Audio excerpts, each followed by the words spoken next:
2-4 دن پہلے ایک صاحب نے مجھے کہا کہ میرا بیٹا وراثت مانگ رہا ہے. میں نے کہا کس بات کی, آپ تو زندہ ہیں, آپ کا ہے سب کچھ. کہہ رہے نہیں بیٹا بھی بیوی بھی پیچھے پڑے ہوئے ہیں, ہمیں ہمارا حصہ دو. آپ کو پتہ ہے میں الٹے مشورے دینے میں ماہر آدمی ہوں. مجھ سے مشورہ لینے سے پہلے سوچا کرو, حقیقت بتا رہا ہوں. کسی کی بیوی بھاگ گئی, واپس لانے کا کبھی بھی میں نے مشورہ نہیں دیا اس کو. لوگ کہتے ہیں یوں کرو شاید واپس آ جائے, یوں کرو. میں کہتا ہوں اتنا ٹائم نہیں ہے, دنیا بہت تھوڑی ہے, اتنا ٹائم نہیں کہ اس کو منانے میں ٹائم ویسٹ کرو بھائی. ہاں آپ کی غلطی ہے پھر مناؤ, معذرت بھی کرو. آپ کی غلطی نہیں ہے, آپ پورے حقوق ادا کر رہے تھے, بھاگ گئی, مٹی پاؤ.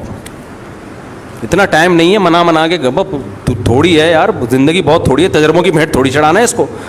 ایک صاحب کہنے لگے 3 بچے ہیں, بھاگ گئی, بچے بھی لے گئی. میں نے کہا 6 بچے اگلی سے پیدا کر لو, اس کے علاوہ آپ کے پاس کوئی آپشن نہیں ہے. کسی کا باپ بھی ان بچوں کو واپس نہیں لا سکتا, کوئی قانون ہے ہی نہیں ایسا. عدالتوں میں کیس لڑتے لڑتے گنجے ہو جاؤ گے, کخ بھی نہیں ملے گا, اور الٹا سارا خرچہ عدالت آپ کے اوپر ڈال دے گی اور چوڑے میں آ جاؤ گے. کہہ رہے بچوں کو کیسے بھولوں. میں نے کہا جو چیز اختیار میں نہیں ہے, دیکھو ابا مر جاتے ہیں کتنا روتا ہے. میں جب بھی والدین کا میرے تذکرہ آتا ہے مجھے رونا آتا ہے, لیکن کیا میں زندہ کر سکتا ہوں ان کو؟ بھائی ایک حقیقت ہے. اب کیا ہے, صبر کے علاوہ آپ کے پاس کوئی آپشن نہیں ہے. بچہ مر جاتا ہے تو تھوڑے دن رو کے صبر کرنا ہے نا. تو جو چیز اختیار میں نہیں ہے اس پہ رونا فضول حرکت ہے, ٹائم ویسٹنگ ہے. سب کچھ آپ کی مرضی کا دنیا میں نہیں ہوگا. بیوی بھاگے, بہت سے لوگوں کی بیویاں بھاگیں گی بھی, بچے بھی لے کے شارٹ ہو جائیں گی. صبر, اس کے علاوہ آپ کے پاس کوئی آپشن, یا تو آپ محلے کے دادا ہو, محلے کے دادا ہو تو ایک الگ بات ہے, یا دادا بن جاؤ, اگلے الیکشن میں آپ کھڑے ہو جاؤ, وزیر اعظم بنو, بولے لے آ بچے, پھر آئیں گے ٹھیک ہے نا. پولیس میں چلے جاؤ آپ. جب آپ کے پاس اختیار ہی نہیں ہے, آپ کے پاس پولیس ہے تو ان کے پاس بھی ہے. تو آتے ہیں لوگ روتے ہوئے بیچارے, میں ان پہ ترس کھاتا ہوں, اللہ ان کے صبر دے, لیکن ان سے کہتا ہوں بھائی چھوڑو, اب ٹائم ویسٹ نہ کرو یار.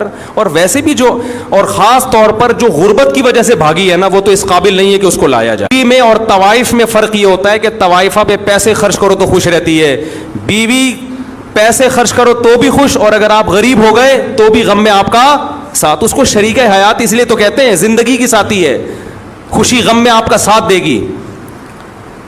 یہ کیا بات ہے کہ جب پیسہ تھا تو تھی, اب پیسے ختم ہو گئے تو اب بھاگ گئی. جاؤ لعنت بھیجو یار ایسی بے وفا. اور مرد تو مرد ہے, مردانگی ہونی چاہیے اس میں. مرد کی کوالٹی یہ ہے کہ کوئی اس سے محبت کرے تو 10 گنا زیادہ محبت کرے, لیکن وہاں سے پہل ہونی چاہیے. پہل کہاں سے ہو؟ بولو نا, ادھر سے ہو. ادھر سے پہل نہیں ہے, جاؤ, ہم آدمی ہیں, ہم تمہارے محتاج تھوڑی ہیں.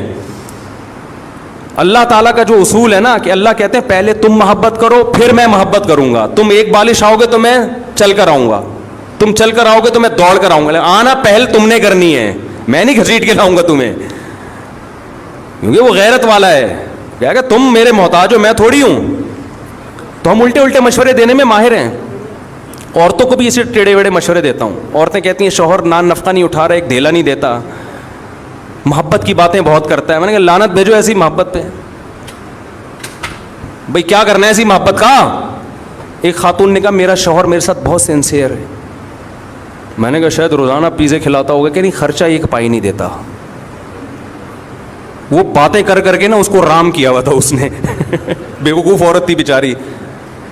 ہم سے رابطہ ہو گیا. میں نے کہا ایک نمبر کا بے شرم, یا تو ہو ہی نہیں, وسائل نہیں ہے, بے روزگار ہو گیا, جب پیسے ہیں کیوں نہیں دے رہا. خام ہمیں الٹی باتیں نہ اچھی لگتی ہیں, نہ سننے کا میٹر شارٹ ہوتا ہے پھر. تو وہ بیٹا باپ سے کیا مانگ رہا ہے؟ حصہ. اور بیگم بھی مانگ رہی ہے. بوڑھا ہو گیا نا, چھوڑ لیا اس کو, اب جاب لیس بھی ہو گیا. وہ جو عیاشیاں کرائیں تھیں, گاڑیاں بھی, اتنا مالدار آدمی, سب کچھ دے دیا, اب دولت پہ نظر. میں نے کہا پہلی فرصت الٹے مشورے, پہلی فرصت میں اس گھر کو بیچو, ساری دولت لے کے اسلام آباد شفٹ ہو جاؤ.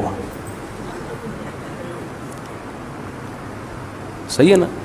ساری دولت لے کے کہہ رہے ہیں یار وہ بیٹا وہ. میں نے کہا ایسے نالائق بیٹے کا کیا کرنا ہے یار, جو بڑھاپے میں باپ کو خوشی دینے کے بجائے, بیٹا تو وہ ہوتا ہے جو کہے ابا یہ بھی آپ کا اور میں جو کماؤں گا وہ بھی آپ کا. ہم نے ایسے نیک اولادیں بھی دیکھی ہیں.